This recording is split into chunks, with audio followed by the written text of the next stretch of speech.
Question 6, Janet Finch-Saunders.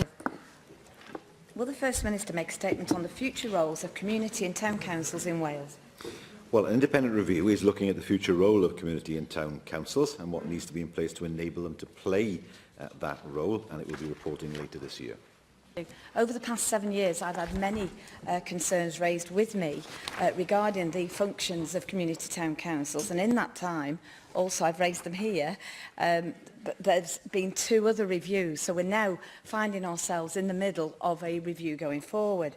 Now, the Wales Audit Office has found 65 community councils have not even yet adopted a code of conduct for members, 99 unable to provide evidence that they maintain a publish a register of interest, 81 failed to comply with statutory timetable for publishing audited accounts, 260 submitted annual returns that were incomplete or contained simple errors, and 108 do not have a website and have not made other arrangements to publish information.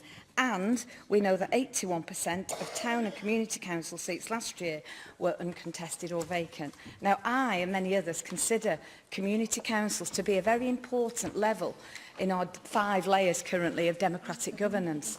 How can we be assured, First Minister, that you will actually show some, sort of involvement in this, and that this review will actually deliver a new way of moving forward for our community councils, so that our residents, our community councillors can be assured that all those relevant processes are in place in terms of transparency, democratic accountability and financial probity?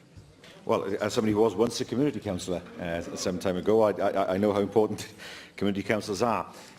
I think there are several issues there that the member raises which will need to be looked at as part of the process. First of all, we have a lot of community councils. There are 700 of them. They vary wildly in size. Some represent barely more than 100 people.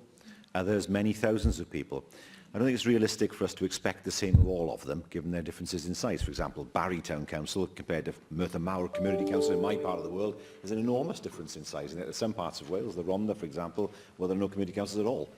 So, as part of the review, I think it's hugely important to look at numbers, to look at capacity, to look at how we can give more powers to town and community councils. It may be asymmetric because of their size, the size difference, and how we can empower them in the future. All that will is forming part of the review that's moving forward.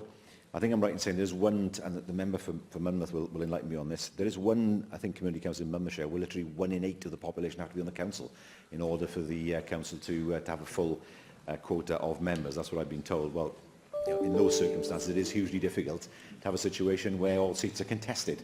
And it's right to say that in a vigorous democracy, not necessarily on party political grounds, but in a vigorous democracy, we want as many people to stand for community councils as possible.